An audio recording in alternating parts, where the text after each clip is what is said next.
오늘 행사의 마지막 세션이고요. 대중 강연 세션입니다. 저는 소개를 맡은 키스텟에서 연구를 하고 있는 이수구라고 합니다. IOIQ 특별위원회의 실무 이사로 본 행사와 그리고 앞으로의 활동을 도울 수 있게 돼서 저도 기쁘게 생각하고요. IOIQ 행사 그리고 이제 활동들의 가장 중요한 목표 중에 하나가 대중들에게 양자 과학과 기술을 알리는 거라고 하는데요. 그런 의미로 가장 최전선에 계신 두 분을 오늘 연사로 모셨습니다. 이분들이 대중 강연의 인기가 너무 많아서 양자로 활동하고 있는 저도 직접 듣는 기회가 많지 않은데요. 오늘 그래서 더 기쁘게 생각합니다. 그 첫 번째 강연을 해주실 분은 고려대학교 물리학과의 최은미 교수님이시고요. 최근에 활발한 활동을 해주시고 계십니다. 오늘의 발표 제목은 양자과학기술의 과거와 현재와 미래에 대해서 발표를 해주시겠습니다. 자, 박수로 맞이해 주십시오.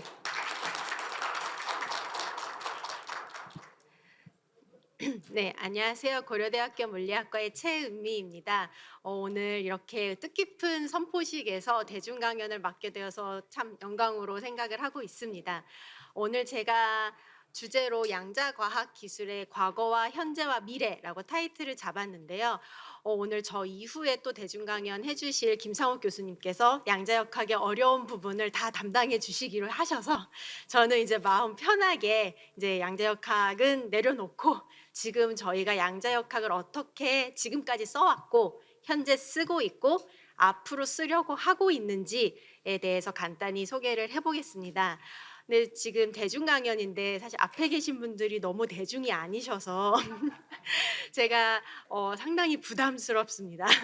그래서 제가 이게 대중 강연이라는 거를 언제나 이렇게 염두에 두시고 쉽게 설명을 하다 보면은 저게 아닌데라고 생각하시는 부분이 좀 있으실 수도 있어요. 근데 이제 쉽게 설명하기 위해서 약간의 오류는 허용했다라고 봐주시면 감사하겠습니다. 올해가 이미 여기 계신 분들 다 아시지만 The Year of Quantum 양자역학의 해입니다. 이제 한 100년 됐다. 이제 대략적으로 양자역학이 시작된 지 100년이 돼서 이제 그걸 기념해서 유엔에서 지정을 했는데요. 그래서 관련된 많은 행사가 진행이 되고 있습니다. 근데 또 그 얘기는 어떤 학문이 100년이 됐는데 이렇게까지 크게 행사를 한다. 라는 거는 이 학문이 현재 아주 큰 임팩트를 주고 있다라고 생각할 수도 있을 것 같습니다. 그리고 더불어서 이제 벌써 3년 전인데요. 2022년 노벨 물리학상이 이 양자역학 분야에서 나왔습니다. 여기 계신 세 분의 교수님들께서 양자 얽힘을 실험적으로 구현한 공로를 인정을 받아서 노벨 물리학상을 수상하셨는데요. 이때도 노벨위원회의 그 수상 이유에 대해서 이제 설명을 할 때도 뭐 좋은 물리 연구를 했다. 플러스 Pioneering Quantum Information Science 양자 정보 과학이라는 새로운 분야를 개척한 공로를 인정해서 이 노벨 물리학상을 수상한다라고 이렇게 스페시픽하게 말을 했습니다. 그만큼 이 양자정보 과학이라는 분야가 지금 현재 크게 성장을 하고 있고 앞으로 차세대에 중요한 역할을 하게 될 것이다라는 것을 알 수 있는 대목이 아닌가 싶습니다. 그런데 양자정보 과학이 그럼 뭔가요? 라고 이제 분명히 질문을 하실 수 있을 거고, 그리고 또 좀 생각해 보면 이미 양자 많이 쓰고 있지 않나요? 라고 또 질문을 하실 수 있을 것 같습니다. 저희 지금 주변에 있는 많은 기술들이 사실 이미 양자를 기반으로 한 기술이 많이 있거든요. 그걸 아시는 분들은 이미 양자 많이 쓰고 있는데 왜 이제 와서 또 이렇게 난리인가? 라고 생각하시는 분들도 계실 것 같습니다. 그래서 오늘은 좀 생각을 해보려고 하는데요. 현재 도대체 무슨 일이 이루어지고 있길래 이렇게 다시 좀 한마디로 핫한지 난리인지에 대해서 생각을 해보겠습니다. 양자과학 기술의 가장 양자과학 기술이라고 부를 수 있는 양자역학을 이용한 기술 중에 가장 역사가 오래된 게 뭘까라고 생각을 해봤는데 제 생각엔 자석일 것 같습니다. 자석은 인류가 언제부터 썼는지 알 수 없을 만큼 오래된 도구죠. 자석 저희 많이 쓰는데 저희 집에서도 아이들 요즘 뭐 하느라 자석이 지금 집안에 다 굴러다니고 있는데요. 이 자석이야말로 사실 양자역학의 현상이 정말 거시세게 마크로하게 일어난 결정체라고 볼 수 있습니다. 그런데 우리가 자석을 가지고 현재 그 양자 정보 과학이 어쩌고 저쩌고라는 거에 자석까지 포함할까라고 하면 좀 갸우뚱이죠. 그래서 자석은 약간 양자 기술의 뭐랄까요? 소위 고인물 고 시대의 기술이라고 한다면 또 그 이전에 사실은 저희가 요즘은 제1차 양자 혁명 뭐 first quantum renovation renovation이죠. 이라고 부를 만한 기술들이 또 많이 있습니다. 그때는 양자역 한 1960년, 70년대에 많이 이루어진 이제 개발들인데요. 양자역학에 많은 이제 성질들이 있는데 그때는 양자역학의 성질 중에 퀀티제이션, 특히 에너지 퀀티제이션, 그 에너지 레벨이 양자화되어 있다라는 성질을 이용한 다양한 기술들이 개발이 되었습니다. 조금 더 구체적으로 말씀드리면 양자역학이 처음에 이제 발전하기 시작할 때 그 계기가 된 여러 실험 중에 하나가 원자의 스펙트럼이었습니다. 어떤 원자가 발산하는 빛 혹은 원자가 흡수하는 빛의 색깔을 봤더니 우리가 생각할 때는 당연히 빛을 이렇게 내뿜을 때 연속적인 색깔의 빛을 이렇게 쫙 내뿜을 것 같았는데 잘 관측을 해보니까 어떤 특정 원자에서 나오는 빛은 특정 파장만을 가지고 있거나 또는 그 원자가 흡수하는 빛은 꼭 특정 색깔의 빛만 흡수하더라라는 거를 이제 실험적으로 발견하면서 원자 안에서 무슨 일이 일어나길래 왜 저 색깔의 빛만 먹을까라는 걸 이제 사람들이 연구를 하면서 양자역학의 한 축이 발전을 했는데요. 이때 이제 발견된 게 원자 구조입니다. 원자 안에 여러 전자들이 있는데 이 전자들이 뭐 아무렇게나 돌고 있는 게 아니고 특정 궤도라고 부른 특정 에너지를 가진 특정 궤도에만 존재할 수 있고 그 궤도 간 전자가 예를 들어 뭐 1번 궤도에서 2번 궤도로 이동할 때 빛을 흡수하고 아니면 방출한다라는 사실을 이제 알게 되었는데요. 이렇게 원자 구조를 정확하게 이해를 하게 되면서 이게 발전이 되어서 우리가 물질 좀 더 이제 원자를 알게 되고 그 다음에는 조금 더 복잡한 원자를 알게 되고 그 다음에 분자를 알게 되고 그리고 원자가 많이 모인 고체를 이해하게 되고 이렇게 물질을 점점 잘 이해를 하면서 우리가 그 물질의 구조를 바탕으로 여러 기술들을 개발을 하기 시작을 했습니다. 그래서 나온 기술이 상당히 친숙한 레이저이고 반도체이고 이 둘을 합한 뭐 GPS, 광통신 이런 것들이 소위 제1차 양자 혁명 때 이제 개발된 기술들을 기반으로 현재 널리 쓰이게 되었습니다. 그러면 이미 이런 기술들은 너무나도 친숙하죠. 사실 반도체라는 단어 자체는 반만 도체인 물질을 뜻하는 단어입니다. 뭐 도체는 전기를 잘 통하는 물질이고 부도체는 전기를 안 통하는 물질인데 반도체는 반만 전기를 통하는 약간 통하는 그런 물질이란 뜻이었어요. 원래는. 근데 요즘은 반도체라고 하면 다들 칩 생각하시죠? 그만큼 이 반도체의 구조가 너무 이제 잘 알게 되고 저희가 기술적으로 성숙이 되어서 반도체라는 물질을 이용한 소자 자체가 반도체를 대표하게 됐다고 볼 수가 있습니다. 그만큼 기술이 성숙한 거죠. 그러면 이렇게 에너지가 양자화되었다라는 사실을 이용한 제1차 양자혁명이 이렇게까지 많이 발전을 해왔는데 지금 진행되고 있는 양자혁명은 그럼 양자혁명 제2차겠죠? 제2차 양자혁명은 무엇일까요? 저희 보통 이제 제2차 양자혁명 아니면 뭐 최근에 이제 양자정보과학 기술 이러면서 많은 분야들을 얘기를 하는데요. 대체로 양자통신, 양자암호, 양자센싱, 양자컴퓨터 등등의 분야들을 저희가 거론을 하고는 합니다. 근데 이때 중요한 건 이때 이제 다 양자가 붙어 있는데요. 물론 기술 앞에 이때 저희가 주목하고 있는 양자역학의 성질은 코히런스라고 저희가 이제 표현을 하는데요. 한국어로는 결맞음이라고 표현을 합니다. 그럼 그게 뭔가요? 라고 이제 질문을 하신다면 양자 이제 모든 물질의 양자 상태가 가지는 어떤 위상적인 특징이라고 말을 할 수 있을 것 같은데요. 조금 용어가 어렵지만 결국은 양자역학의 많은 성질 중에서 양자 중첩 그리고 양자 얽힘 이 두 가지를 잘 활용한 기술이라고 보시면 될 것 같습니다. 양자 중첩, 양자 얽힘은 간단하게 설명드리자면 양자 중첩은 이제 컴퓨터를 저는 많이 이제 이제 좀 다들 다루시죠 컴퓨터는 컴퓨터랑 좀 비유를 하자면 컴퓨터의 비트 이제 정보의 기본 단위인데 비트 같은 경우는 0 아니면 1이죠. 두 가지밖에 존재하지 않는데 양자의 세계에서는 0, 1 그리고 0이면서 동시에 1인 상태가 존재합니다. 그것을 양자 중첩이라고 부르고요. 양자 얽힘 같은 경우는 여러 개의 입자의 상태를 같이 기술해야만 하는 상태입니다. 즉 너무 많은 이제 뭐 두 개도 괜찮아요. 이제 여러 개의 입자의 상태가 너무 서로 강하게 얽혀 있어서 말 그대로 하나만 가지고 하나만 이제 독립적으로 서술을 할 수 없는 상태를 말합니다. 뭐 00 더하기 11이면 하나가 0이면 다른 하나도 반드시 0이어야 되고 하나가 1이면 다른 하나도 반드시 1이어야 되는 상태죠. 그래서 최근에 이제 이루어지고 있는 양자 과학 기술들은 이 양자 중첩, 양자 얽힘을 얼마나 잘 만들고 얼마나 잘 유지하고 얼마나 잘 제어하는지가 모든 영역에서 핵심이 됩니다.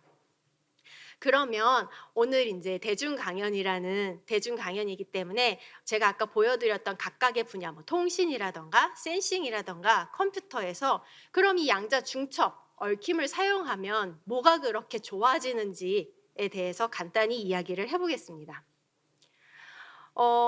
네, 양자 중첩, 양자 얽힘의 역할인데요. 먼저 양자 통신은 양자 중첩 상태의 붕괴, 양자 중첩 상태라는 게 0이면서 1이라고 제가 말씀을 드렸는데 이 상태가 재밌는 건 측정을 하는 순간 붕괴가 된다는 점입니다. 이제 0이면서 1이에요 라고 제가 얘기를 하면 이제 보통 그럼 0.5겠네요 라는 이제 말을 많이 하세요. 근데 이게 0.5는 또 아닙니다. 그래서 제가 많이 드는 비유가 동전이었는데요. 동전에 앞면이 있고 뒷면이 있죠. 네, 그렇죠. 근데 양자 중첩은 동전이 돌고 있는 상태라고 생각을 하시면 가장 편하실 것 같습니다. 그러면 동전이 돌고 있으니까 앞면이면서 동시에 뒷면이죠. 계속 바뀌니까요. 근데 여기에서 우리가 그럼 얘가 어떤 상태인가라고 측정을 한다는 것은 손바닥으로 탁 치는 거예요. 그러면 탁 치면 동전이 서 있진 않죠. 네, 앞면이 나오거나 뒷면이 나옵니다. 그래서 동전을 탁 치는 순간 돌고 있던 동전의 상태가 0 앞면 아니면 뒷면으로 붕괴되는 것. 이것이 이제 양자중첩에서 우리가 측정을 하면 일어나는 일이라고 할 수가 있습니다. 그리고 이제 저희가 알 수 있는 건 저희가 돌고 있는 동전을 쳤을 때 앞면이 나올지 뒷면이 나올지는 알 수가 없죠. 랜덤하죠. 하지만 저희가 확률은 압니다. 반 똑바로 돌고 있다면 반은 앞이 나올 것이고 반은 뒤가 나올 텐데요. 중첩도 마찬가지입니다. 저희가 한 번 측정을 했을 때는 얘가 0이 나올지 1이 나올지 알 수가 없습니다. 랜덤합니다. 하지만 여러 번 측정을 하면 저희가 파동 함수로부터 몇 번 0이 나오고 몇 번 1이 나올지는 알 수가 있는 거죠. 이런 양자 중첩 상태와 양자 얽힘을 이용해서 양자 통신이라는 걸 구축을 하면 뭐 이게 더 빠른 통신은 아닙니다. 뭐 지금 광통신보다 더 빠를 수는 없어요. 하지만 보안 측면에서는 거의 뭐 철통 보안에 가까운 이제 통신망을 구축을 할 수가 있습니다. 예를 들어서 여기 이제 정보를 보내는 사람이 있고 정보를 받는 사람이 있는데요. 저희가 보내고 싶은 정보를 이제 퀀텀 비트, 양자 비트, 큐비트라고 부르는데 큐비트에 입힐 거예요. 큐비트에 입히는데 이때 정보를 두 개의 입자를 이제 양자 얽힘을 만든 후에 이제 보낼 겁니다. 이 두 개의 입자, 양자 얽힘 상태에 있는 두 개의 입자 중에서 하나만 이제 보낼 건데요.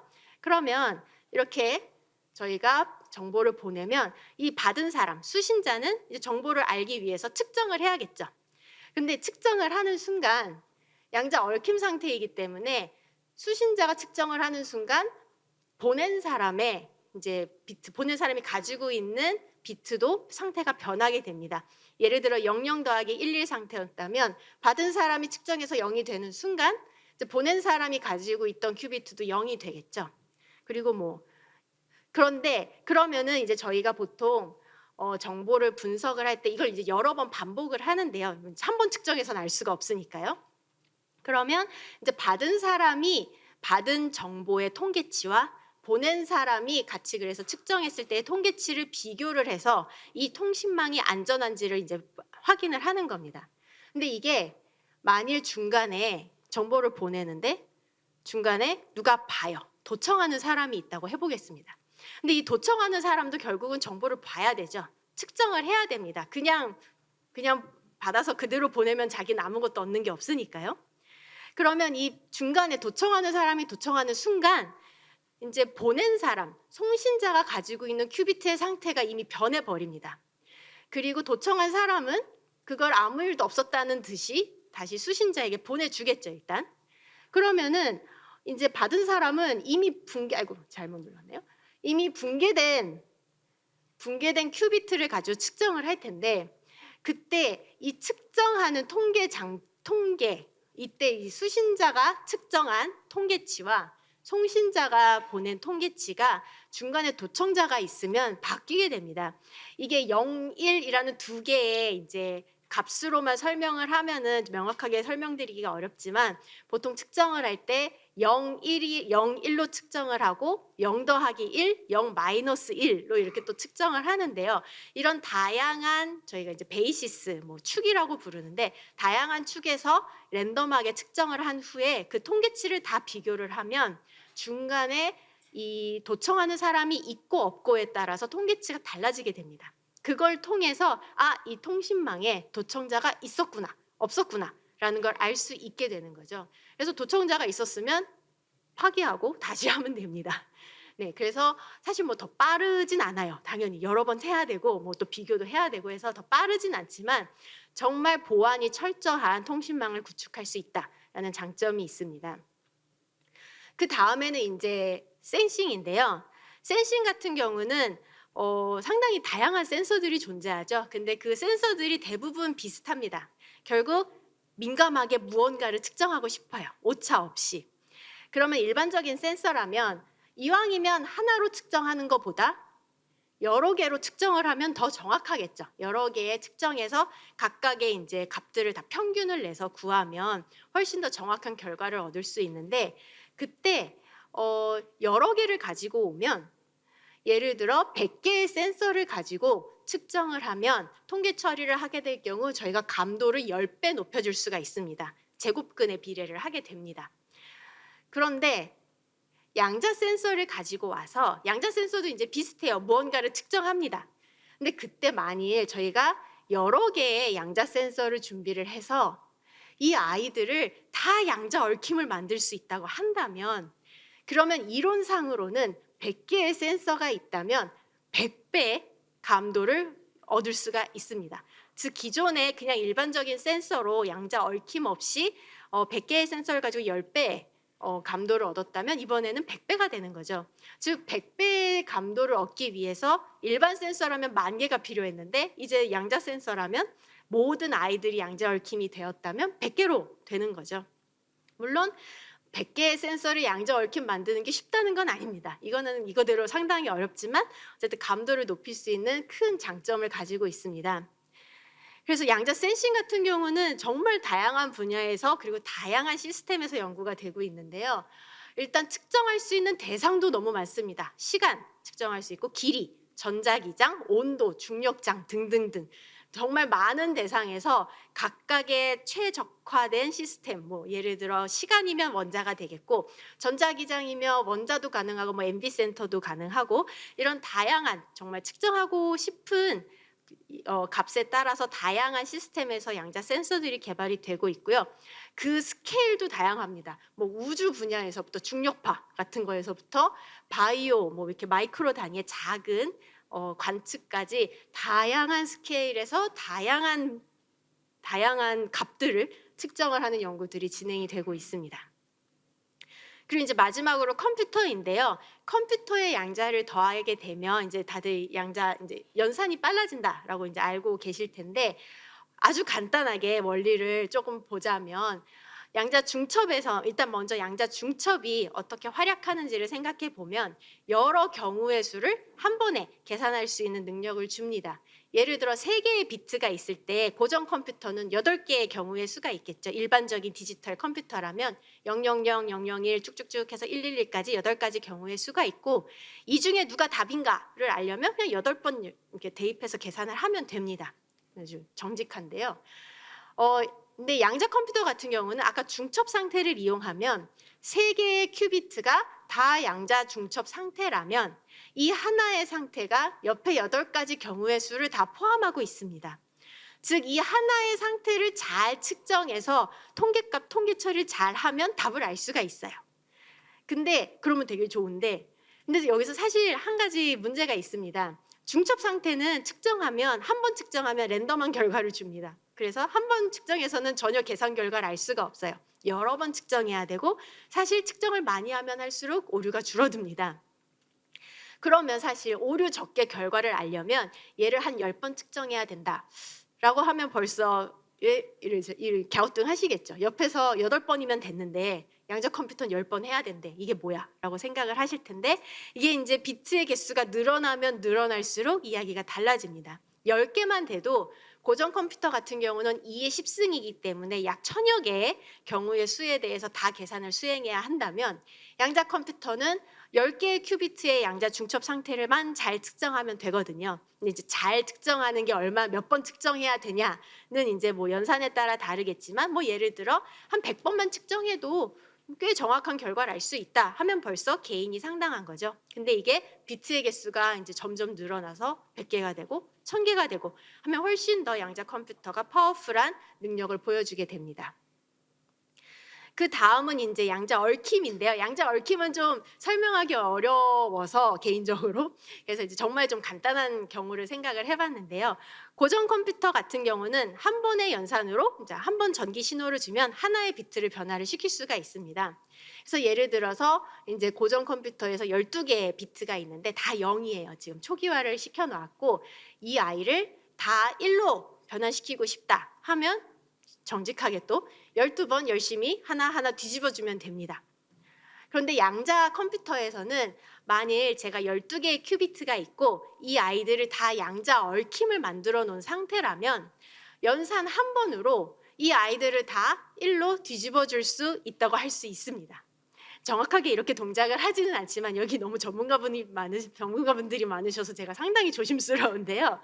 네, 이런 식으로 양자 얽힘을 잘 활용을 하면 고정 컴퓨터로 여러 스텝이 걸리던 연산을 훨씬 스텝 수를 줄일 수 있다는 메리트가 있습니다. 그래서 아까 양자 중첩에서 여러 경우의 수를 한 번에 계산하고 양자 얽힘을 이용해서 여러 연산을 한 번에 이제 계산하게끔 하는 두 능력을 합쳐서 양자 컴퓨터보다 고정 컴퓨터보다 훨씬 빠른 연산 능력을 보여줄 수 있는데요. 특히 양자 컴퓨터가 잘 한다고 알려진 계산이 이제 많이들 아시는 소인수 분해입니다. 이미 알고리즘이 정립이 되어 있는데요. 이 소인수 분해 알고리즘, 쇼어 알고리즘에 따르면 2000비트의 RSA 공개키 암호, RSA 공개키 암호가 소인수 기반의 암호인데요. 이 암호를 푸는데 슈퍼컴퓨터 뭐 그냥 기본 컴퓨터라면은 한 몇 백만 년 오더의 시간이 걸린다고 합니다. 그런데 양자 컴퓨터가 제대로 된 성능을 가지고 있다면 수분에서 수시간 내에 이 공개키 암호를 풀 수 있다고 합니다. 그래서 이제 다들 양자 컴퓨터가 개발이 되면 암호 체계가 다 붕괴가 된다라는 이야기를 하시는 겁니다. 근데 사실 여기에서 제가 이야기하지 않은 부분은 어떤 스펙의 양자 컴퓨터가 있어야 이걸 풀 수 있느냐인데요. 그거는 여기서는 언급하지 않도록 하겠습니다. 네, 그래서 이제 제가 오늘 양자 과학 기술 이제 다양한 분야에서 어떻게 지금 개발이 되고 있는지에 대해서 약간 이제 보여드렸는데 어떻게 이제 그럼 이런 기술들이 만들어졌을 때 어디에서 활약할 것인가에 대해서도 현재 많은 연구 개발이 이루어지고 있습니다. 많은 분들이 이제 현재 생각하시고 있는 후보로는 빅데이터 그리고 이제 물질 시뮬레이션 그리고 이제 보안 관련 최적화 문제 등등인데요. 뭐 빅데이터 같은 경우는 양자 컴퓨터가 이제 연산 능력이 뛰어나다고 하니 예를 들어 AI에서 가장 좀 계산이 무거운 부분을 양자 컴퓨터가 대신하게 하면 이득이 있을 것인가 이런 연구가 있고 물질 시뮬레이션 같은 경우는 물질 자체가 사실 양자역학의 지배를 받는 물질이기 때문에 양자 컴퓨터를 이용해서 훨씬 정확하게 빠르게 시뮬레이션 할 수 있을 것이다 라고 보고 있고요. 시큐리티는 아까 뭐 양자 통신에서 이미 말씀을 많이 드렸는데 양자 통신을 이용해서 이제 확고한 통신망을 구축할 수 있다라는 것도 있고 또 양자 컴퓨터로 이제 양자 컴퓨터로 암호를 깰 수 있다면 양자 컴퓨터로도 깰 수 없는 암호를 만들자 이런 움직임도 활발히 이루어지고 있습니다. 그리고 최적화 문제 같은 경우에도 양자 센서로 더 많은 정보를 더 정확하게 측정한 후에 그걸 바탕으로 여러 자원이라던가 시간이라던가 이런 것을 최적화해서 이제 분배를 하자라는 움직임들이 많이 이루어지고 있습니다.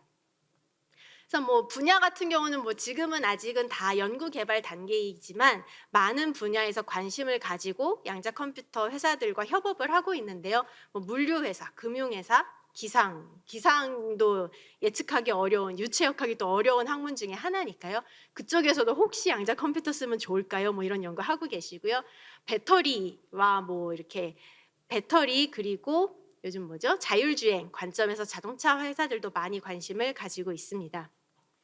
그리고 더불어서 이제 여러 융합 연구도 이제 시작이 되고 있는데요. 대표적인 거 몇 개를 꼽자면 뭐 AI를 빼둘 수가 없습니다. 양자과학 기술 이제 양자 컴퓨터랑 AI를 결합시켜서 퀀텀 AI, 양자 컴퓨터로 AI를 더 과속화할 수 있을 것인가 이런 연구가 진행이 되고 있고요. 실제로 구글 양자 컴퓨터 만드는 팀 이름이 구글 AI입니다. 이게 사실 몇 년 전만 해도 이 팀 이름이 그냥 정직하게 퀀텀 컴퓨팅 팀이었는데 어느 순간부터 팀 이름이 퀀텀 AI로 바뀌었더라고요. 그래서 구글은 저쪽에 관심이 있구나라는 거를 알 수 있는 대목인 것 같습니다. 그리고 또 이제 바이오 쪽 아까 이제 연대 정재호 그 센터장님께서 이미 말씀을 해주셨는데 바이오에 대한 응용도 많이 관심을 가지고 있습니다. 제약 분야에서 분자 시뮬레이션으로 많은 관심을 가지고 있고요. 분자 구조 그리고 화학 반응 시뮬레이션 에서 많이 활약할 것이라 예상이 되고 또 여러 측정에서 양자 센서로 더 정확하게 빠르게 정보를 얻을 수 있을 것인가에 대한 연구도 많이 진행이 되고 있습니다. 또 심지어 이제 리소스 옵티미제이션도 재밌는 문제 중에 하나인데요. 사실 의료 자원이라는 것이 상당히 한정되어 있기 때문에 이 자원들을 효율적으로 분배하는 게 아주 중요한데 그 이제 관점에서 양자 기술이 쓰일 수 있을 것인가 이런 측면으로 이제 문제를 바라보시는 분들도 계십니다. 그래서 오늘 짧은 시간에 제가 좀 급하게 달려왔는데요. 마무리를 하자면 결국 양자과학기술 현재 진행되고 있는 양자과학기술은 양자 중첩, 양자 얽힘이라는 양자역학의 특성을 최대한 활용해서 기존 기술들이 못했던 것을 이루어 보자, 도약을 해보자라는 이제 기술입니다.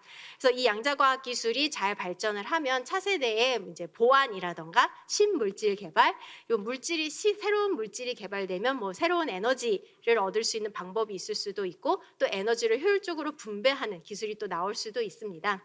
그래서 이런 다양한 분야에서 활약할 수 있는 양자과학 기술 아직은 초기 단계이지만 우리가 많은 관심을 가지고 바라봐 주셨으면 합니다. 이것으로 마치겠습니다. 감사합니다.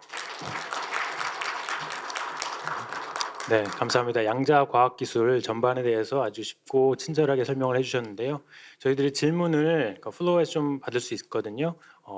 질문 있으신 분들은 자유롭게 나오셔가지고 질문해 주시면 되겠습니다. 네.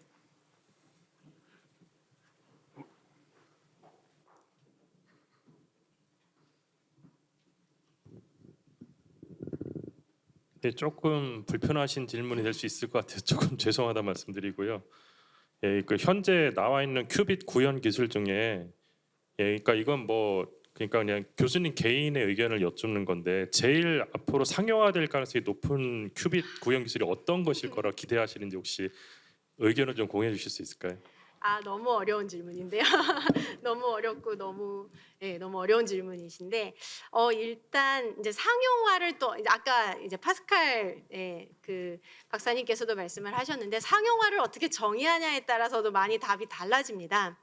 근데 일단은 현재 이제 발표된 자료만 가지고 생각을 해보면 일단 큐비트가 많으면 많을수록 좋은데 1000큐비트 이상 넘은 이제 플랫폼은 현재로서는 초전도 큐비트랑 중성원자 큐비트가 있습니다. 그리고 에러를 고칠 수 있는 그 에러 오류 정정 기술이죠. 오류 보정 이제 기술, 에러 커렉션을 데몬스트레이션을 한 플랫폼은 어디인가라고 했을 때 초전도 중성원자 이온도 어느 부분에서는 좀 데몬스트레이션을 했습니다. 뭐 아이온 원자 아이온이죠.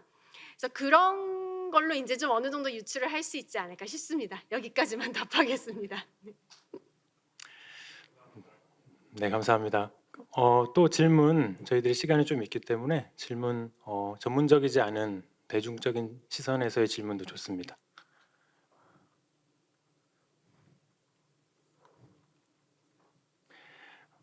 제가 한 가지 질문을 드릴게요. 아까 전에 이제 그 역사에 대해서 잘 설명을 해주셨는데 저도 좀 이제 말씀하신 상용화 이런 얘기랑 좀 비슷할 수도 있는데 우리가 양자 1차 혁명은 사실은 이미 혁명적인 어떤 발전이 있고 난 이후에 저희가 그렇게 이름을 붙였잖아요.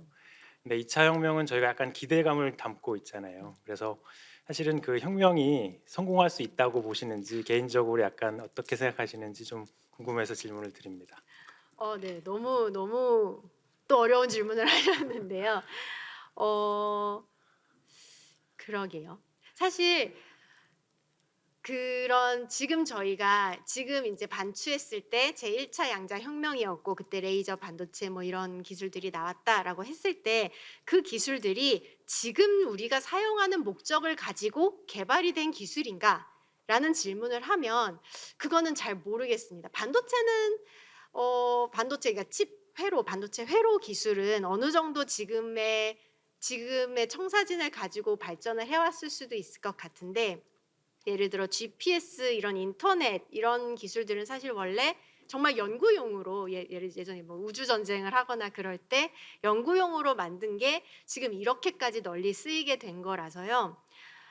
그래서 그때 당시의 기술들이 지금 우리는 이거를 만들어서 이렇게 쓸 거야라고 만들었다고는 꼭 생각은 하진 않습니다. 그래서 사실 제가 이런 데서 쓰일 거예요라고 한 것도 다 틀릴 수도 있습니다. 지금 제가 하는 생각이 미래에 맞을 보장은 하나도 없어요. 하지만 제가 생각하기에 적어도 근미래에는 어느 정도 가장 가능성이 있는 분야들이 아닐까 싶습니다. 뭐 분자 계산, 시뮬레이션 쪽이라던가 사실 센서는 워낙에 지금도 많이 산업화에 가까운 분야라서요. 센서는 상당히 여러 군데에서 쓰이지 않을까 싶습니다. 통신도 사실 이미 특허도 많이 있고 이미 어느 정션에서는 양자 통신 많이 쓰이고 있다고도 하고요. 네. 네, 감사합니다. 그러면 첫 번째 강연을 해주신 최은미 교수님께 박수로 감사 인사를 드리겠습니다.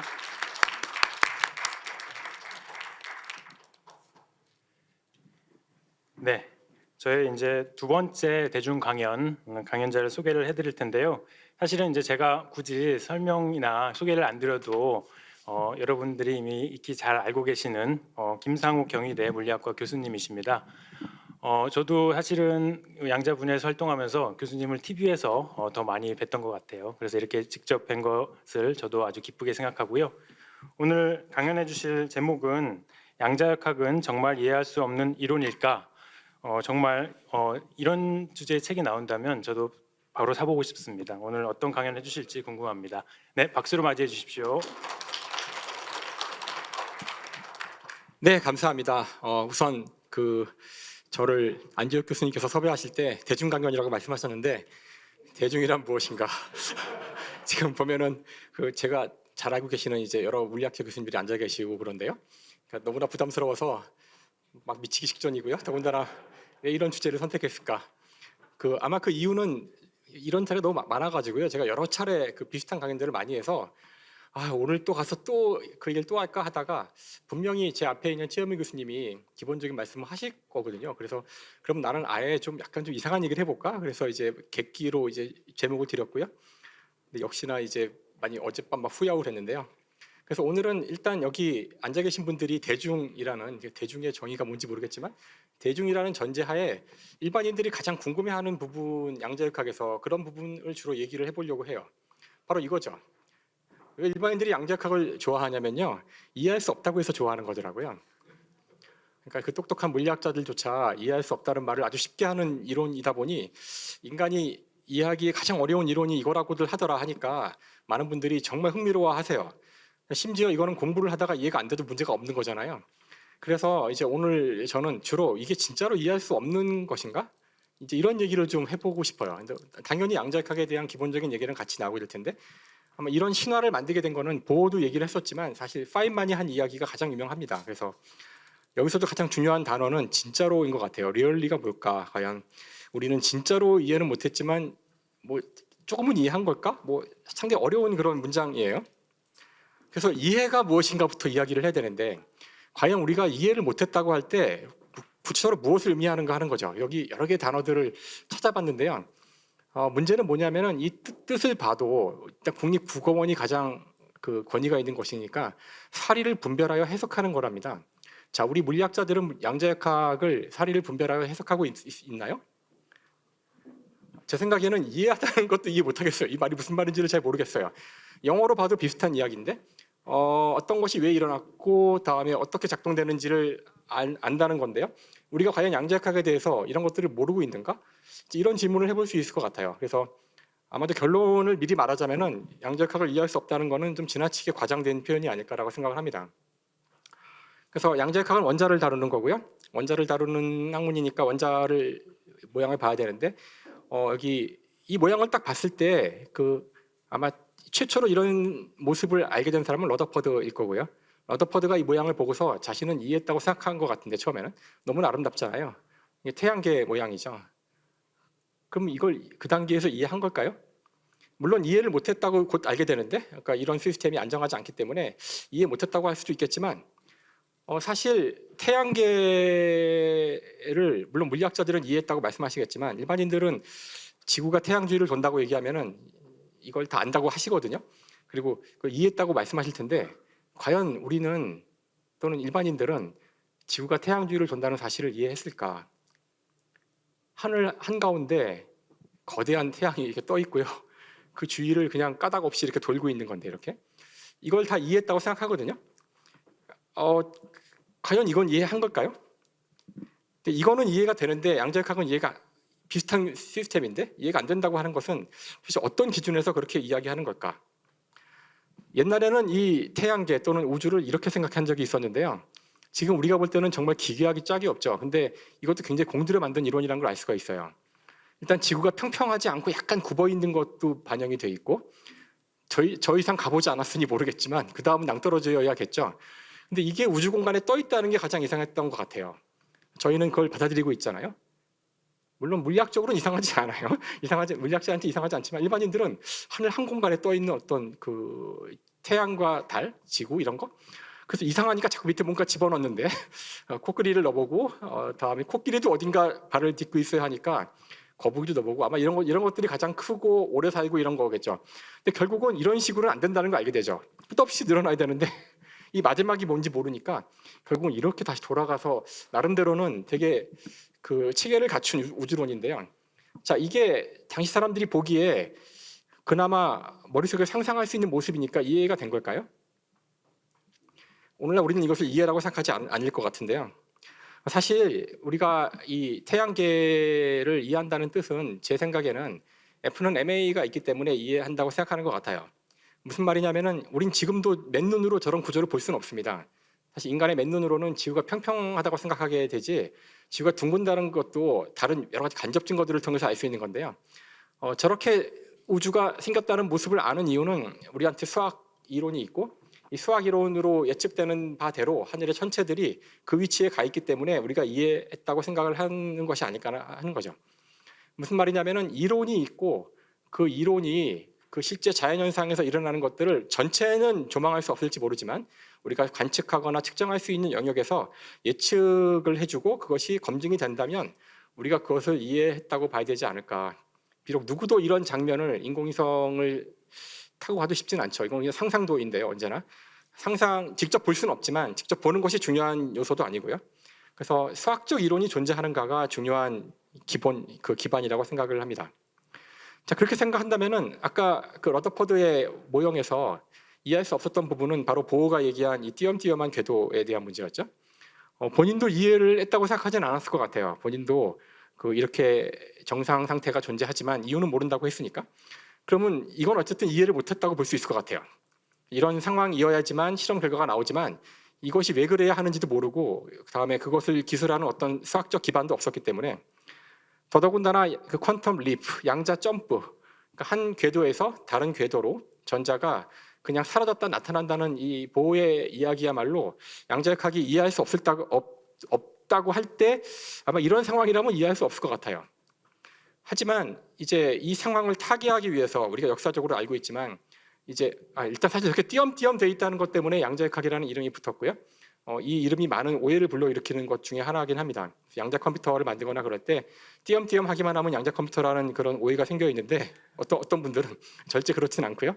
오늘 몇 번 말씀하셨지만 중첩이 없으면 양자 컴퓨터는 아닌 거죠. 근데 이제 역사적으로는 띄엄띄엄한 것 때문에 이름이 붙는 바람에 자꾸 많은 분들이 전자 하나를 사용하면 꼭 양자 컴퓨터라는 착각을 하시는 경우가 있어요. 그렇진 않다는 거고요. 그래서 결국 양자역학을 이해했는지 못했는지의 가장 중요한 기준이 되는 수학적 이론은 바로 슈레딩거와 하이젠베르크가 만든 이론이죠. 그래서 이 이론을 통해서 우리는 태양계를 기술하는 F는 MA와 같이 적어도 관측 가능한 물리량들에 대해서 예측을 하고 그것을 그 원자에 대해서 실제로 확인할 수 있는 그런 이론이 있어요. 그럼 적어도 태양계의 이론과 비교했을 때 충분히 이해했다고 볼 수가 있겠죠. 그래서 이것이 바로 슈레딩거 방정식이고, 슈레딩거 방정식은 슈레딩거의 묘비에 써 있습니다. 이렇게 자기 묘비에다가 자신의 식을 넣을 수 있는 물리학자는 정말 복받은 사람이겠죠. 많지는 않아요, 이런 사람들이. 그래서 아무튼 저걸 풀면 이렇게 수학적으로, 물론 이게 저희가 보통 고전역학에서 풀던 그런 위치나 속도에 대한 것들이 아니고 파동함수라는 이상한 것을 다루는 거긴 하지만, 중요한 거는 파동함수가 뭔지는 모르더라도 저것이 예측해주는 바를 적절한 그 규칙에 따라 계산만 하면은 실제로 물리적으로 측정할 수 있는 에너지 같은 것들을 제대로 계산해 주니까, 중간 단계는 뭔지 모르지만 우리는 적어도 수소원자를 기술하는 수학적 이론을 가지고 있는 거고, 이런 측면에서는 사실 F는 MA와 마찬가지로 우리는 이 수소원자를 어느 정도 이해했다고 얘기할 수가 있을 겁니다. 심지어는 지금 저 파동함수 같은 거를 이제 직접 실험적으로 측정을 할 수가 있기 때문에 에너지만이 아니라 이제 파동함수조차도 측정의 영역에 들어와 있죠. 그럼 도대체 여전히 사람들이 양자역학을 이해하지 못했다고 그 대중강연 가서 많은 물리학자들이 자신 있게 이야기하고 많은 사람들이 즐거워하는 이유는 뭘까? 그건 바로 이 문제 때문에 그렇습니다. 바로 이 이중슬립 문제인데요. 사실 이중슬립 문제만을 얘기하는 건 아니고, 이중슬립 문제로 대표되는 양자역학의 핵심 개념이 여전히 사람들로 하여금 논란을 일으키게 만들어서 그런 거죠. 심지어 물리학자들조차 이 문제를 깔끔하게 설명을 잘 못하는 것처럼 보이기 때문에 이제 양자역학이 이해하기 어렵다는, 또는 이해가 안 됐다는 그런 오해가 있습니다. 그래서 이중슬립 문제의 핵심은, 여기 전자라는 입자를 보냈는데 두 개의 구멍이 있지만, 물론 여기 계신 물리학자들은 실제로 이 구멍이 너무 가까워서 하나의 줄무늬가 나와야 한다는 걸 알고 있지만, 일반인들을 위해서는 두 개라고 해야 돼요. 안 그러면 여기서부터 문제가 생깁니다. 그래서 두 개의 구멍을 통과한 전자들은 저 스크린에 두 개의 줄무늬가 나올 거라고 예측이 되지만, 실제 실험에서는 여러 개가 나왔고, 이 여러 개를 설명하기 위해서 여러 가지 아이디어들이 나왔는데, 그 중에 하나가 바로 두 개의 구멍을 통과해서 물결파가 지나갈 때 여러 개의 줄무늬가 생길 수 있다는 것에서 우리가 아이디어를 얻은 거죠. 즉, 전자가 파동과 같이, 물결파와 같이 행동할 수만 있다면, 물론 이 문장이 뭘 의미하는지는 많이 논란이 있지만, 어쨌든 전자가 물결파라면 적어도 여러 개의 줄무늬가 나오는 것 정도는 설명할 수가 있다는 겁니다. 실제로 여러 개의 줄무늬는 입자인 전자가 만들어내는 것이고, 하나의 전자는 하나의 이 점만 만들어내기 때문에 여러 개의 줄무늬라고 하는 것은 좀 더 정확히 얘기하면은 많은 전자들이 모여서 컬렉티브하게 만들어내는 통계적인 패턴을 말하는 거죠. 그래서 이 통계적인 패턴이 여러 개가 나오는 거기 때문에 이 파동은 우리가 통상적으로 아는 파동과는 좀 다른 방식으로 해석이 돼야 된다는 거고요. 만약에 하나의 전자의 입장에서 이 패턴이 무엇인지를 우리에게 물어본다면은, 그것은 바로 이 전자가 가서 놓이게 될 확률 분포라는 해석이 가능하다고 막스 보른이 제안하게 됩니다. 그래서 이 전자는 분명히 입자지만 그 패턴이 파동적인 패턴을 보이기 때문에 이때 이 파동은 바로 확률의 파동이다 하는 것이 당시의 제안이었고, 이것을 우리가 확률 해석이라고 부릅니다. 아마 물리학 역사에서 가장 많은 저항을 받았던 이론 중에 하나죠. 확률 해석이 저항을 받았던, 특히 아인슈타인이 특히나 여기에 많은 저항을 했었는데요. 저항을 받았던 이유 중에 하나는, 확률을 사용한다는 것은 우리가 기본적으로 결과를 모르기 때문에 모든 경우의 수에 대해서 빈도수를 가지고 오히려 결과를 예측하겠다는 건데, 거기엔 기본적으로 던진 주사위가 어떤 눈금이 나올지 모른다는 기본적 불가지론의 기반을 두고 있어요. 통계역학의 가장 핵심적인 내용이죠. 물론 우리는 주사위를 던질 때 결과가 정해져 있다는 걸 알고 있습니다. 그러니까 그 고전역학은 결정론이기 때문에 정해져 있어요. 하지만 모를 뿐이죠. 그걸 알기 위해서는 굉장한 정확도로 초기 조건을 알아야 되고 중간에 모든 마찰력과 모든 중력에 또는 떨어진 다음 튀어가는 대부분 카오스 운동일 텐데 그것들을 다 예측하기가 어려워서 그렇지 본질적으로는 정해져 있습니다. 아무튼 우리는 고전역학의 통계역학을 할 때는 그런 것들이 모른다라고 우리가 굉장히 어려운 부분이죠. 여기서 이제 맥스웰 도깨비 얘기가 나오는 건데 어쨌든 우리는 모른다고 해야 하기 때문에 확률을 쓸 수 있는 건데 양자역학에서 확률이라는 것이 근본적으로 들어온다면은 우리는 근본적으로 지금 불가지론에 가까운 그런 이론을 구축했다는 겁니다. 그게 아인슈타인이 굉장히 양자역학을 거부했던 이유고 이것 때문에 과연 우리가 양자역학을 제대로 이해한 것인가에 대한 논쟁이 시작되죠. 아인슈타인은 끝까지 우리가 양자역학을 제대로 이해 못했다고 얘기하고 뭔가 빠진 게 있다고 얘기하게 됩니다. 확률 해석이 나와야 되는 것에 대한 물리학 그 양자역학의 표준 설명 방식은 바로 불확정성 원리죠. 그래서 왜 확률이 필요하냐면은 뭔가 모르기 때문인데 그 모르는 것이 무엇이냐면은 그 역학에서 가장 중요한 두 개의 물리량인 속도와 위치 혹은 운동량과 위치이고요. 하이젠베르크는 이것을 불확정성 원리라는 말로 표현을 했고 불확정성 원리를 설명할 때 우리가 대상을 측정할 때 필연적으로 이 대상을 건드리고 영향을 주기 때문에 언제나 측정이 불확정하다는 식으로 불확실하다는 식으로 설명을 합니다. 이게 또 오해를 불러일으켜서 나중에 또 수많은 뒤에 논쟁이 이어지는데요. 지금은 이런 식의 설명 방식이 아주 만족스럽지는 않은 설명 방식이에요.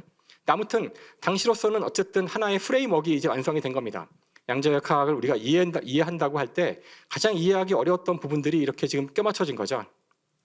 그래서 하이젠베르크도 역시 자기 묘에다 이렇게 불확정성 원리를 써놨는데 저라면은 행렬역학식을 썼을 것 같은데 여기다가 이 델타 P, 델타 Q를 써놨고요.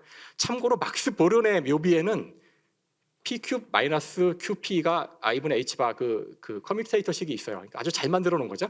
그러니까 막스 보른은 이 양자역학의 수학적 구조를 만들었기 때문에 여러분들도 자기 묘비에 수식을 쓸 수 있는 물리학자가 되기를 제가 기원하겠습니다. 저는 불가능한데요. 아무튼 자 여기까지 하고 나면은 양자역학은 수식이 있고 그 수식의 해석에 대해서 문제가 있긴 하지만 뭔가 완결된 듯 보이는 체계를 갖췄어요. 이해가 된 거죠. 근데 여전히 사람들이 이해하지 못했다고 이제 다시 또 왕왕거리는데 그 이유는 바로 이런 문제 때문에 그렇습니다. 자 전자가 파동이라는 것부터 검토해 보면은 전자가 파동이라는 거는 큰 문제가 있는데 파동은 위치를 특정할 수 없기 때문이죠. 파동이란 건 필드, 장인데 장이란 거는 어딘가에 존재하는 것이 아니라 전 공간의 시간 공간의 함수로 주어지는 거죠. 그러니까 이렇게 두 개의 구멍을 지나간다고 할 때 일단 전 공간에 있을 수 있지만 전자를 두 개의 구멍으로만 좁혀봤을 때 전자는 동시에 두 개의 구멍을 지나야 한다는 역설에 부딪히게 되는데요. 여기서 이제 우리가 중첩이라고 하는 양자역학의 가장 핵심적인 개념이 등장하게 됩니다. 즉 전자는 두 개의 구멍을 하나의 전자는 동시에 지나야 되고요. 실제 저희 물리학자들이 언제나 쓰는 표현이죠.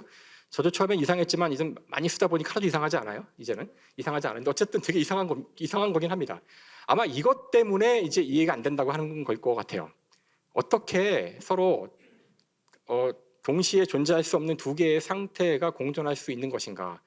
그래서 중첩을 만약에 이해할 수 있다면 양자역학을 이해할 수 있다고 할 수 있는 걸까? 근데 이건 참 어려운 질문인 것이 이걸 이해 못해도 양자역학을 쓰는데 아무 문제가 없기 때문입니다. 다음에 이걸 이해한다는 게 무엇인지 상당히 어려운 얘기예요. 그러니까 내가 이걸 이해한다는 게 눈으로 봐야 될 건가? 그러니까 눈으로 봐야 한다는 강력한 기준을 세운다면 이제부터 우리가 실험을 추가로 해봐야 돼요. 일단 저 중첩이라는 것이 아주 중요한 의미를 갖는 걸 다 아실 텐데요. 어떤 교과서에서는 하이젠베르크의 불확정성 원리를 양자역학의 제1원리로 얘기하기도 합니다. 실제로 그럴 수도 있는데요. 그러니까 해밀턴 다이내믹스로부터 그 불확정성 원리를 해당하는 PQ 커뮤테이터 공식에 대한 제한 조건을 주면은 거기서 기본적으로 양자역학이 나옵니다. 그러니까 그래서 그런 말들을 하는데요. 사실 사람에 따라 다 다를 수 있겠지만 어떤 의미에는 중첩이 더 중요한 원리일 수 있어요. 이런 것 논쟁이 되고 있었거든요. 옛날에는 확률이 더 중요한 건가, 중첩이 중요한 건가, 뭐 그런 논쟁도 있었는데요. 기본적으로 불확정성 원리가 작동을 하기 위해서는 하이젠베르크와 같이 그러니까 측정이 주는 디스터번스를 얘기할 수도 있지만 더 수학적이란 말은 더 옳을 확률이 큰데요. 수학적으로는 프레 트랜스폼의 관계인 거고요. 프레 트랜스폼 관계가 XP 두 개의 베리어블 사이에 있다는 건데 프레 트랜스폼 관계를 갖기 위해서는 반드시 이 X건 P건 한 방향의 웨이브들을 코헤런트하게 썸할 수 있어야 합니다. 이게 보장이 안 되면은 프레 트랜스폼 관계를 만족하지 못해요. 그러니까 여기 구체적으로 언급하고 있지는 않지만 이 썸은 코어런트 썸입니다. 그러니까 중첩이 없다면은 사실 프리트랜스폼 관계를 만족할 수가 없고요. 언서티티 프린시플이 만족하지 않죠. 그러니까 사실 어떤 의미에서는 언서티티 프린시플이 프리트랜스폼 관계에서 나온다고 한다면 여기에 기본적으로 더 필요한 조건은 바로 코어런스입니다. 중첩이죠.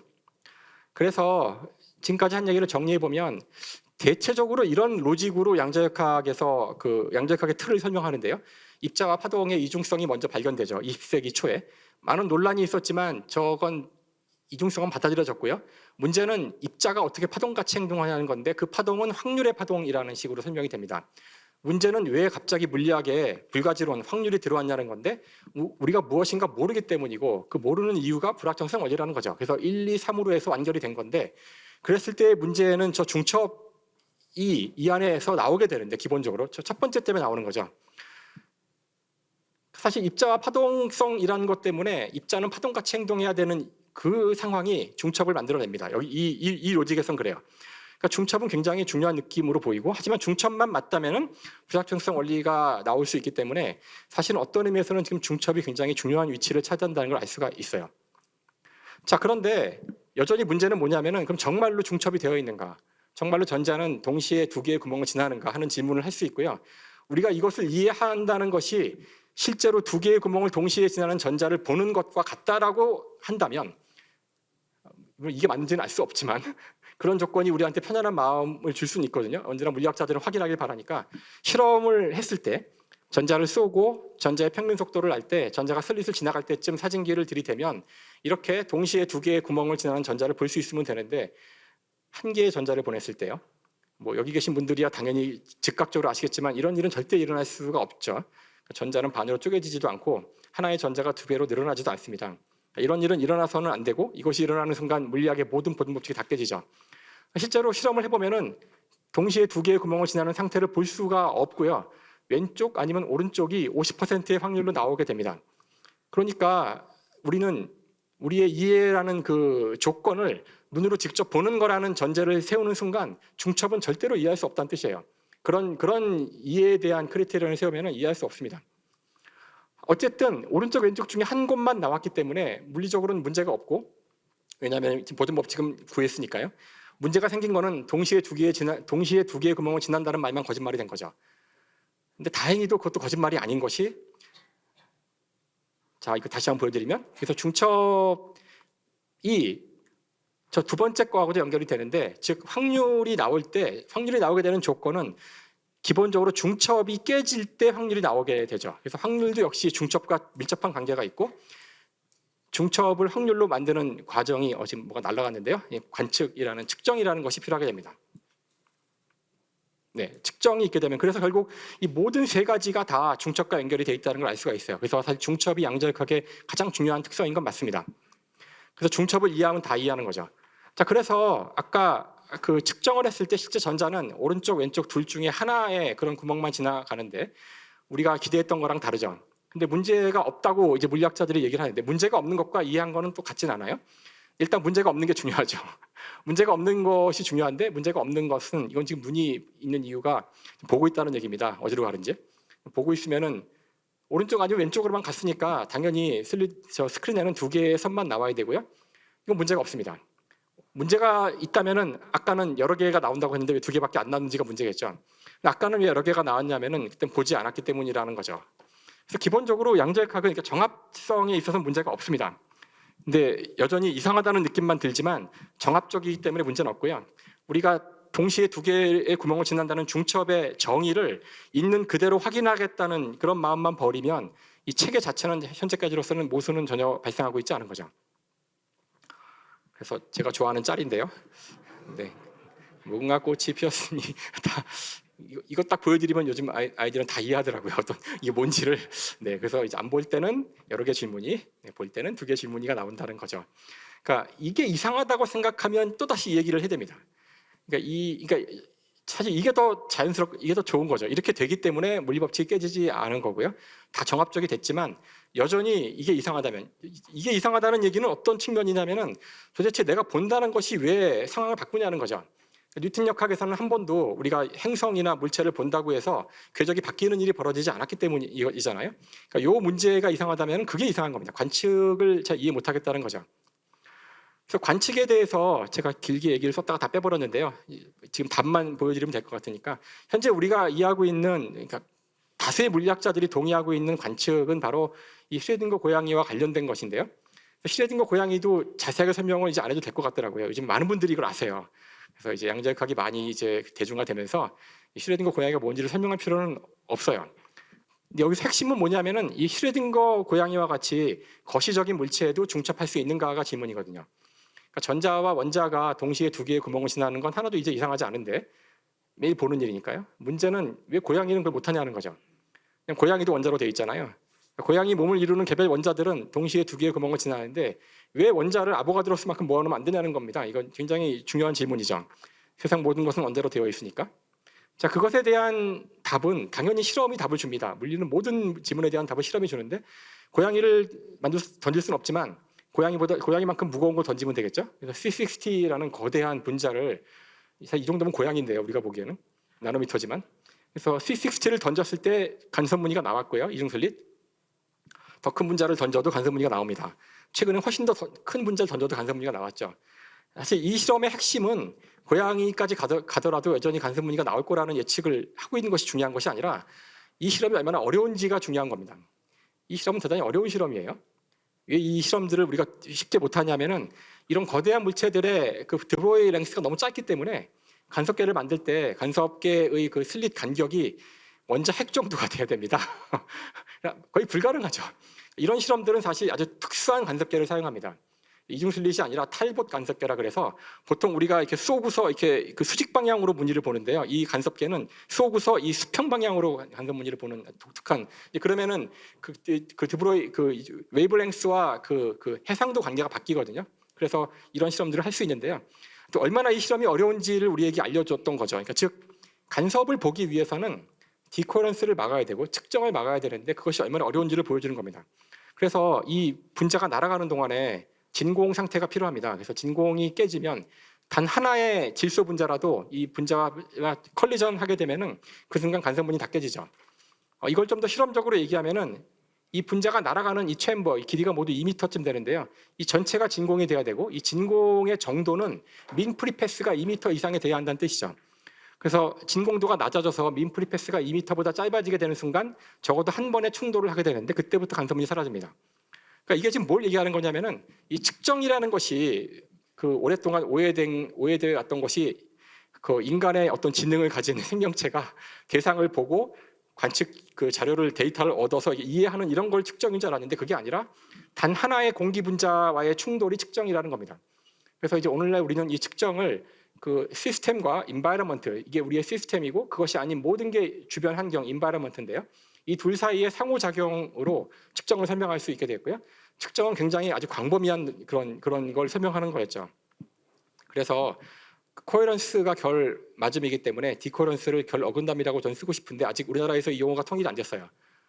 그래서 이건 한번 저희가 모여서 이 용어를 뭘로 할지는 좀 합의를 해야 됩니다. 그래서 결 깨짐도 있고 결 안 맞음도 있고 여러 가지가 있는데요. 결 이름도 있고요. 저는 결 어긋남을 밀고 있는데 아무튼 합의를 해야 되는 문제긴 한데 아무튼 그래서 결 어긋남이라는 정말 교상망측한 이제 이 단어가 측정을 대체하게 됩니다.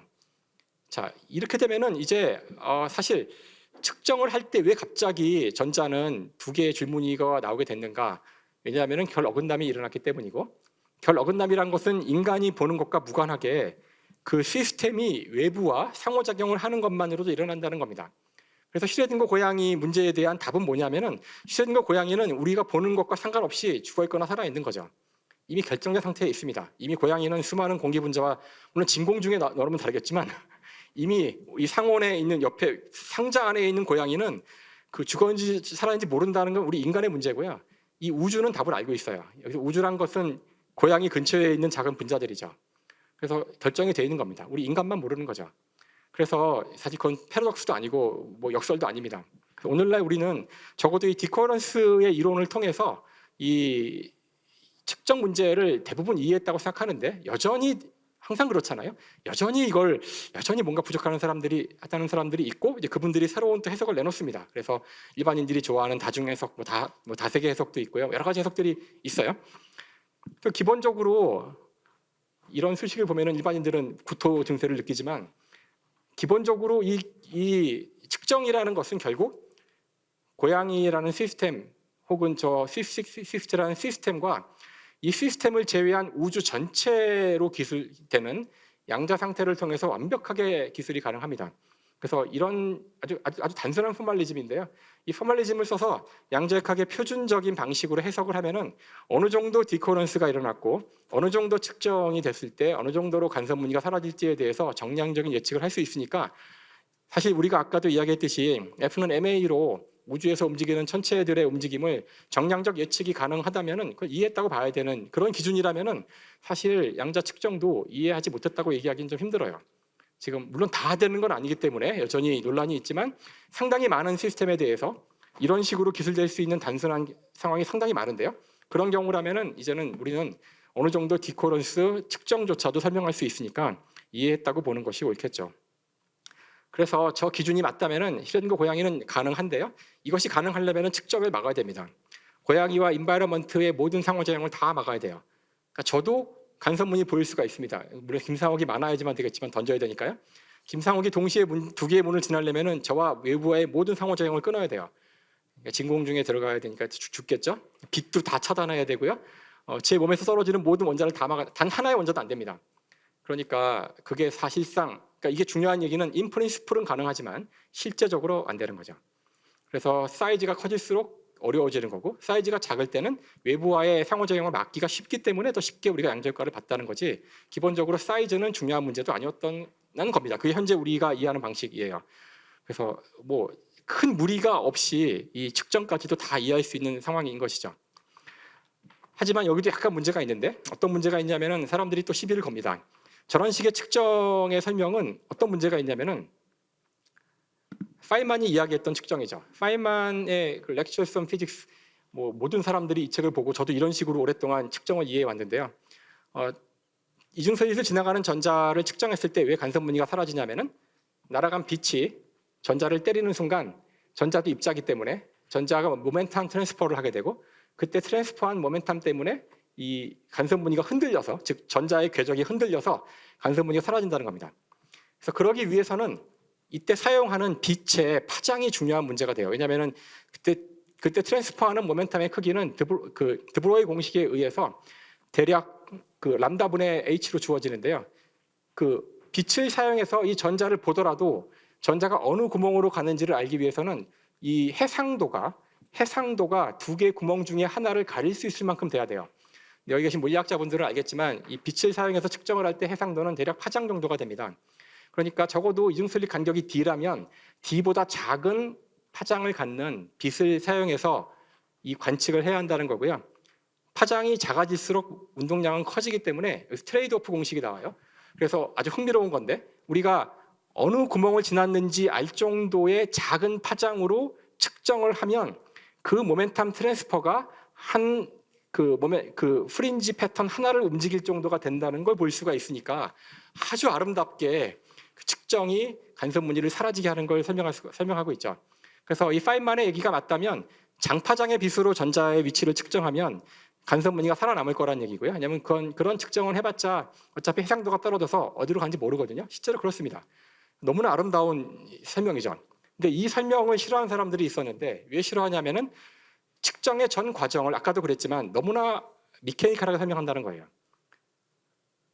이런 식이라면은 우리가 이걸 다 뒤집어서 역과정으로 추적할 수 있거든요. 측정은 비가역적인 과정이어야 되는데 지금 빛이 맞아서 흔들리고 뭐 이런 식의 설명은 이거는 전형적인 역학적인 설명 방식입니다. 그러니까 측정 전 과정이 마치 역학적인 과정으로 진행되는 거라면은 이거는 시간을 돌릴 수도 있다는 얘기고 비가역적이 아니란 얘기예요. 그래서 이제 이것에 이제 의문을 품은 사람들이 있었고요. 그래서 이제 재미있는 실험이 아까 보여드린 이 실험이 이루어지는데 아시는 분이 많겠지만 램페가 한 실험이죠. 그 램페가 했던 실험의 이 제목도 정말 무시무시한 제목이에요. 어떻게 이런 제목을 쓸 수 있는지 네이처에다가. 그래서 위치웨이 실험에 대한 거고요. 여기서는 어떤 세팅이냐면은 기본적으로 이중순리 실험인데요. 이제부터는 원자가 아니라 원자를 사용하는데 지금까지 원자에 우리가 인터널 스트럭처를 고려한 적이 없었어요. 근데 원자는 인터널 스트럭처가 있죠. 즉 그라운드 스테이트가 있고 다음 익사이트 스테이트가 있습니다. 그거를 이용해 보자는 거예요. 그래서 원자가 아래로 지나갈 때에는 그라운드 스테이트에 있도록 하고 위로 갈 때는 익사이트 스테이트에 있도록 여기다가 빛을 하나 넣어주자는 거죠. 근데 이때 사용하는 빛은 물론 저 빛을 이용해서 그 어느 방향, 어느 구멍으로 원자가 지나가는지도 측정하는 거 할 수도 있겠지만 그 파장이 충분히 길다면 그 측정은 원래 이 결과에 영향을 주지 말아야 되거든요. 근데 파장은 충분히 길게 하되 요 레저넌스에 맞는 정도의 파장. 그러니까 여기에는 그러니까 이건 굉장히 작게 하자는 뜻이죠. 이거는 작아서 파장은 굉장히 길지만 그 파장 가지고는 이중순리 어디를 지나갔는지는 몰라도 적어도 이 그라운드 스테이트와 플러스 익사이트 스테이트 트랜지션을 만들 수 있을 정도의 빛을 쪼이면 어떻게 될까? 이렇게 되면은 지금 파인만 얘기에 따르면은 원자를 건드려봤자 사실상 안 건드린 거기 때문에 간섭무늬가 나와야 되는데 하지만 이걸 본다면 오른쪽으로 갔는지 왼쪽으로 갔는지에 대한 정보가 다른 곳이지만 어쨌든 인탱글된 시스템, 인터널 스테이트에 인탱글돼서 우리가 나중에 이것만 봐더라도 이게 어디를 통과한 원자인지를 알 수 있잖아요, 원칙적으로. 이건 측정이 됐다고 볼 수가 있어요. 오른쪽으로 간 원자와 왼쪽으로 간 원자가 다른 상태에 있기 때문에 자, 이때 결론이 뭐냐면은 결론은 프리엔지가 사라집니다. 그러니까 이 우주는 실제 미케니컬한 과정의 측정을 케어하고 있는 것이 아니라 바로 정보가 왼쪽 오른쪽 정보가 시스템 밖으로 나왔는지 즉 오른쪽으로 갔는지 왼쪽으로 갔는지에 대한 정보를 우주가 판별할 수 있게 됐는지만을 생각한다는 겁니다. 그래서 이제 이것이 이제 20세기 말쯤에 이제 그 양자광학 커뮤니티에서는 되게 중요했던 문제고요. 측정의 핵심이 사실 미케니컬한 과정도 아니고 그 물론 상호작용이긴 하지만 에너지를 주고받는 상호작용도 아니고 오히려 정보가 더 중요하다는 겁니다. 그래서 정보를 넘겨주면 그래서 오늘날 우리는 실제로 이 정보를 엔트로피로 정량화할 수 있기 때문에 시스템을 둘러싼 클로즈 서피스를 만들었을 때 시스템에서 인바이런먼트로 이 경우는 두 개의 가능성이 있으니까 로그 이만큼의 엔트로피가 넘어가면 측정이 된 겁니다. 에너지 양은 중요하지 않아요. 사실 이 상황은 아까 제가 말씀드린 양자 스테이트를 쓰면 너무나 자명합니다. 양자 상태로 쓰면은 이상한 얘기를 할 필요가 없어요. 양자 상태로 하면은 그 디커런스 이론을 사용하면은 당연히 디커런스가 일어나는 상황이기 때문에 수학적으로 다 이해할 수 있고 예측할 수 있는 거죠. 단지 우리가 좀 이상하게 느낄 뿐입니다. 그래서 오늘 처음에 했던 질문으로 돌아왔는데요. 양자역학이 과연 이해할 수 없는 이론일까요? 이건 이제 이해한다는 것이 무엇인지라는 정의에 이제 당연히 의존하게 되는데 우리가 적어도 그 태양계를 이해했다고 말하는 정도의 기준을 설정한다면은 양자역학은 지금 거의 우리가 이해할 수 있는 이론이라고 말할 수 있고요. 그러니까 우리가 사용하고 있는 거죠. 하지만 일반인들의 시각에서는 일상의 언어로 풀기는 대단히 어렵기 때문에 근데 사실 일반인들도 이해할 수 없다고 얘기할 때 과연 자신이 지구가 평평하지 않다는 걸 이해하고 있는지 태양계가 우주 공간에 떠 있다는 걸 내가 이해하고 있는지를 생각해 봐야 됩니다. 그래서 물리학자 같은 까다로운 집단의 수준을 보더라도 양자역학은 어느 정도 이해할 수 있는 이론이에요. 근데 그 일반인들의 시각을 끌기 위해서 항상 이해할 수 없다고 재밌게 얘기하고 다니는 거죠. 우리 모두 다 잘 알고 있잖아요. 잘 풀 수 있습니다. 왜 이해할 수가 없습니까? 이해한다는 게 무엇인지. 그러니까 비주얼라이즈 할 수 없다는 건데 비주얼라이즈 하지 말라는 게 양자역학이기 때문에 놀라운 일은 아니죠. 그래서 이해할 수 없다는 것은 사실 그 이론이 틀렸다는 것도 아니고요. 우리는 이미 알파고 때 봤지만 프로가 이해 못하는 여기 프로의 자리에다가 물리학자를 넣으면 되죠. 아니면 일반인을 넣어도 돼요. 일반인도 이해 못하는 수를 둬서 이겼는데요. 이거는 이해하지 못한 그런 그 알고리즘이기 때문에 이 승부를 우리가 무효로 돌리겠다는 말은 말도 안 되는 겁니다. 우리가 이해 못하는 거는 알파고가 이해는 거 상관이 없어요. 우리가 알파고가 계산하는 것만큼 못해서 그런 거죠. 그러니까 사실 우리 인간은 이미 우리 물리학자들은 100년 전에 이미 우리가 완벽하게 이해하지 못하지만 잘 작동되는 수학적 이론을 본 적이 있고요. 그러니까 지금 인공지능이 아무리 발전을 해서 우리가 전혀 이해 못하는 그런 결과들을 내놓더라도 별로 놀라지 않습니다. 인간의 두뇌가 이 우주를 이해하도록 진화하지 않았을 거기 때문에 놀라운 일은 아니에요. 단지 어느 정도까지 우리가 설명을 그럴듯하게 할 수 있는지가 중요한 것이지 더욱 중요한 것은 그 현상을 설명하는 수학적 이론이 존재하는지 그것이 예측한 결과를 실험이 검증해서 맞출 수 있는지가 중요한 것이고요. 그런 기준이라면 우리는 양자역학을 이해하고 있습니다. 라고 말씀을 드리면서 오늘 강의를 마치겠습니다. 감사합니다.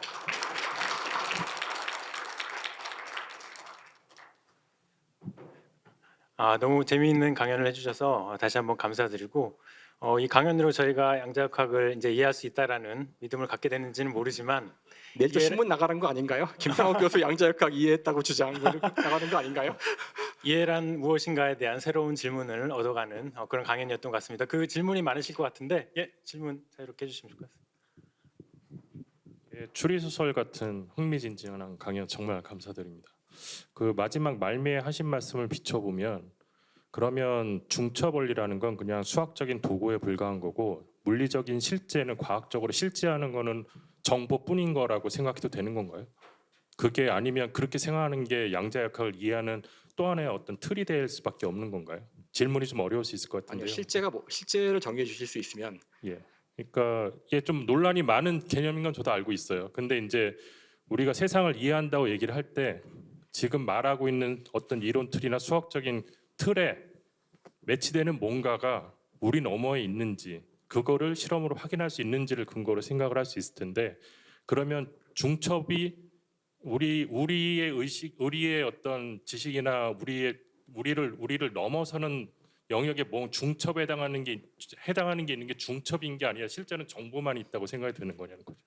아니 굳이 중첩을 설명하려고 정보까지 끌어들일 필요는 없을 것 같고요. 예, 그러니까 마지막에 그런 언급을 하셔서 제가 좀 여쭤보는 거예요. 이게 현재 우리가 이해하고 있는 게 그런 수준인 건지 이제 그게 궁금한 거거든요. 그러니까 나중에 그 정보를 강조했던 이유는 예, 사실 그 양자역학이라는 건 기본적으로 스테이트를 그냥 쓰면은 그것들의 중첩이기 때문에 그것이 측정이 됐을 때, 그러니까 그 아까 스테이트랑 인바이러먼트 썼잖아요. 확률을 구할 때 이것이 오버랩되면서 어떤 값을 갖는지가 그 측정을 얘기하는 거니까. 다음에 스테이트를 사용한다는 게 사실 스테이트라는 단어 자체가 정보에서 나오는 단어입니다. 그다음에 확률이란 것이 바로 정보량이거든요. 그러니까 양자역학은 그 어느 학문보다도 정보 과학에 가깝게 돼 있어요. 그러니까 원래부터 그런 의도로 만들었던 건 아닌데 결과적인 최종적인 형태를 보면은 양자역학은 기본적으로 상태에 대해서만 이야기를 하라고 하고 그것의 확률을 그것만이 오로지 측정할 수 있는 결과로 주어지는 것이 상태에 대해서 이것이 전형적으로 주사위를 던져서 확률을 계산하는 그런 정보량 따지는 딱 그런 문제거든요. 그리고 아까 그 디커런스 문제도 뭐 미케니컬한 과정이나 에너지 트랜스퍼 같은 것이 중요할 때도 있지만 물론 그때 언제나 정보가 같이 움직이는데요. 에너지나 이런 것들이 관여하지 않더라도 인탱글먼트만 있고 왔다 갔다 하더라도 오로지 정보만 넘어갔을 때 측정이 일어나는 걸 보면 그 양자역학은 굉장히 정보에 더 많은 의미를 두고 있는 학문이라는 건 맞아요. 근데 그것이 뭐 정보라는 것과 중첩이라는 것이 저는 어떤 관계인지 모르겠고요. 근데 관계가 굳이 있다면은 어쨌든 상태가 그 확률로 바뀔 때 측정은 필요하거든요. 그다음에 그러기 위해서는 중첩이 있어야 되고요. 그래서 무엇이 뭐 선후 관계인지는 모르겠지만 뭐 중첩이 있다고 해서 그게 정보라는 걸 의미하진 않아요. 정보는 오히려 확률이 있기 때문에 더 정보가 관여할 확률이 커지고, 그러니까 정보가 그러니까 이게 지금 언어가 문제거든요. 양자역학을 할 때 항상 문제는 인간의 언어가 이 양자역학을 기술하는데 적절하지 않기 때문에 말을 할수록 자꾸 꼬이게 되는데, 그래서 중첩은 전혀 다른 오히려 더 상위 개념이라고 생각을 할 수도 있을 것 같아요. 중첩이 왜 있는지는 모르죠. 원래 물리학자들이 그게 왜 있는지는 모르는 거니까. 중첩이란 걸 가정하면 많은 것들이 다 설명이 된다는 거고, 중첩으로부터 확률이 나올 수 있으니까 정보와 연결이 되는 것이죠. 이 정도까지밖에 저도 모르겠어요. 네, 또 질문 있으신 분? 그러면 저도 하나 관련된 질문 하나 드리고 싶은데요. 그 정보를 얻어내는 행위, 그러니까 양자에서 측정이라는 행위가 이제 정보를 얻어내는 개념으로 중요하다고 하셨는데, 정보를 얻어내는 주체에 대한 어떤 명확한 정의가 어떻게 양자에서 할 수가 있을까요? 예를 들면 정보를 얻어냈다라고 하는 것은 정보를 얻어낸 행위자에 대한 어떤 우리의 정의가 반드시 이제 선행되어야 될 것 같거든요. 사실 그게 슈레딩거 고양이 역설이 우리한테 얘기하는 거잖아요. 원래 코펜하겐 해석에서는 정보의 주체가 거시세계였어요. 그러니까 이제 어퍼레이터스라 그러잖아요. 관측 장비가 측정의 주체였는데 그게 틀렸다는 걸 이제 보여주는 거죠. 지금 우리는 거시적인 시스템이 아니어도 스핀 하나 가지고 측정할 수도 있잖아요. 전자가 오른쪽 왼쪽 갈 때 거기 스핀 하나 전자 놓고서 오른쪽 갈 때는 그 상호작용해서 전자를 플립시키거나 이제 이 정도만 해도 측정이 일어나죠. 그러니까 원 비트 또는 스핀 한 개만 가지고 측정이 가능해요. 그러니까 일단 그 코펜하겐 해석에서 말하는 측정의 주체는 틀린 얘기고요. 오늘날 우리가 측정을 얘기할 때는 상호 관계만이 측정입니다. 마치 힘이 두 물체 사이의 상호작용인 것처럼 측정이라는 것은 시스템만 있으면 안 되고 시스템이 우주와 분리됐을 때, 그러니까 우리가 무언가를 시스템이라고 지칭하는 순간 시스템이 아닌 전체가 이제 나머지가 인바이러먼트잖아요. 이들 사이의 상호 관계. 그래서 아마 더 잘 아시겠지만 그 측정을 정량화하는 물리적인 양이 정보량이 바로 뮤추얼 인포메이션이잖아요. 그러니까 두 시스템 사이의 뮤추얼한 인포메이션, 그러니까 엔트로피로 되는 건데 얼마나 상호 관계가 있는지가 측정이거든요. 그것의 측정량이에요. 그 정보량이. 그래서 오늘날 우리는 알고 있죠. 그래서 그러니까 혼자 있으면 측정 같은 건 정의할 수 없고요. 최소한 두 개가 있고 둘이 상호작용을 할 때 이들 사이에 이루어진 상호작용의 정도가 측정량이 되고 그 양이 아까 얘기한 것처럼 그 이중순리 실험 같은 경우에 로그 2가 되면 그 측정이 된 거고요. 로그 2가 안 되고 반만 되면 반만 측정이 일어난 거고. 그러니까 상호작용이, 그러니까 이 상호작용은 반드시 미케니컬한 것이 필요도 없고 에너지를 주고받을 필요도 없고요. 그 퀀텀 미케니컬한 상호작용, 인탱글먼트죠. 그러니까 인탱글먼트가 바로 측정이에요. 시스템과 인바이러먼트 사이의 인탱글먼트. 현재 그렇게 많은 사람들이 믿고 있지만 여전히 뭐 반론은 있어요. 근데 다수의 물리학자는 그렇게 생각을 하고 있습니다. 네, 감사합니다. 혹시 더 질문 있으신 분 계십니까?